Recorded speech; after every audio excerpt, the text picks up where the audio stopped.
Hi, my name's Jackie, and I've been a tutor on Cambly for a little while. And I also have a lot of experience in learning other languages. I've studied French and Spanish, and so this video will help you with some ideas on how to keep the conversation going when you're talking to people on Cambly. Now, some people you'll talk to, oh my God, you won't even need this tutorial because you can talk to some people and they're just great to talk to, and you vibe and you connect, and the conversation is lively, and it's not hard to have this conversation, so you don't need to think of things to say. And sometimes the students will come to you and they'll have questions about things that they want to talk about, like why is it pronounced read sometimes and why is it pronounced read sometimes when it's spelled the same way. And you can talk about past tense and present tense. But if you're talking to somebody and it's awkward and you need some things to talk about, here are some ideas for things that you can talk about when you're tutoring on Cambly. So, one of the first things I usually do is I say, "Hi, my name is Jackie. What's your name?" And then they introduce themselves and I say, "It's nice to meet you." I ask them how they're doing. And they usually start, because they're nervous at first, they'll usually start with something like, "Oh, good, I'm good," or "I'm fine, thank you." Something very basic. So it doesn't keep the conversation flowing. So the next thing I like to do is I like to ask them where they're calling from or where they're from. And that's a good way to get the conversation flowing. People like talking about themselves and where they're from. Another thing you can do is ask, "Where are you?" And after you get an idea of that, ask them, "What time is it there?" "Oh, you are in Japan. What time is it in Japan right now?" After you've had this conversation a bunch of times, you'll kind of already know what time it is in Japan and you'll know what time it is in China, but it still keeps it interesting. And talking about time of day, like, "Oh, it's the morning, oh, it's 10 a.m., is something that's really good for them to learn. And when I was studying Spanish and French, that was some of the introductory stuff that you would learn when you're studying Spanish and French, is how to tell time and how to talk about, something being 30 minutes from now and stuff like that. And so that does keep the ball rolling. Another thing that you can do is you can ask them what they're up to later today. If it's later in the day, you can ask them how their day went. So if I'm talking to somebody in Brazil, usually they call me in the evening and it's several hours later in Brazil. So I'll ask them what they were up to that day, how their day went. "Oh, that's interesting. Oh, you do what for work? So do you like that? How was your day?" Like things like that keep the conversation going. If I'm talking to somebody in Japan and it's the evening here, it's usually pretty early in the morning there, so I can ask them, "Oh, so what do you have going on later today? So it's Wednesday over there, right? What do you normally do on Wednesdays?"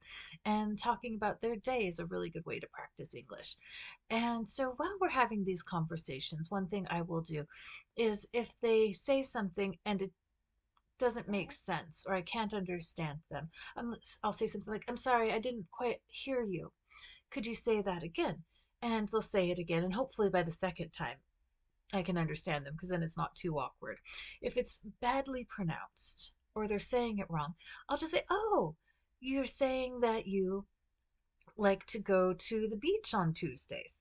Just repeat it back to them the way it should be said in English, not being like, "Oh, you're saying it wrong, and here's how you say it." "Oh, here, I've got you. I understand what you're saying. You're saying you like to go to the beach on Tuesdays."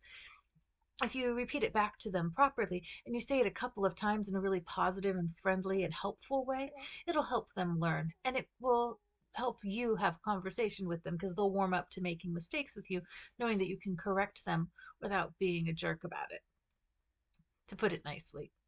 So, another thing I will talk to people about if I've gotten over the whole conversation about what day it is and what time it is and what they normally do on those days. Another thing that you can talk about is the weather. I know it's very boring, very American to talk about the weather, but I do sometimes talk about the weather. "So how's it? Oh, how are things over there in China? It's summer right now. Is it pretty hot?" Oh, I talk to people in Saudi Arabia. It is hot in Saudi Arabia. Makes me really glad we don't live in Saudi Arabia. My baby's down here. If you're wondering what all that noise is and who I'm looking at, I'm actually holding a 2-month-old baby right now.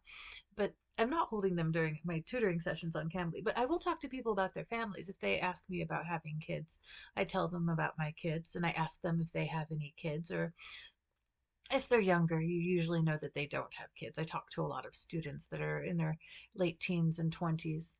Oh, and every once in a while, I end up talking to like a 10-year-old somewhere in Egypt, in which case you can just talk about rocks or snakes because kids are funny like that. Another thing that you can talk to when you're talking to adults, you can talk to adults about where they would like to visit if they could travel anywhere in the world. Ask them, do you like to travel? Another thing that you can ask them is, what do you like to do for fun? What do you do in your off time? What do you do when you're not working or at school? And so we usually end up talking about movies, at which point I like to recommend that they start watching movies in English, or they tell me that they've been watching movies in English, because listening to people speak English in movies is very helpful. So that's a really great way to segue into that topic. Things that they can do to help them improve their pronunciation and their comprehension. Watching movies and listening to music in English will definitely help them. And that's a great way to segue into that is if you ask them what they like to do. Some people listen to podcasts or play video games, but they can listen to podcasts in English and that would help them. And then if you aren't done with a 30-minute conversation at this point, you probably are. You might not need any more topics. But one thing that's kind of fun at the very end, if I'm like stuck on like the last 5 minutes or the last 2 or 3 minutes and I still need something else that's fun to talk about, I ask them if they could have 3 wishes, what would they wish for? And stuff like this just keeps things lighthearted and lively, keeps it positive, and you get to practice things like future tense, like what you would do, what you would like to do. And it's just a great, fun way to end the conversation. And then you can always tell people how much you like talking to them.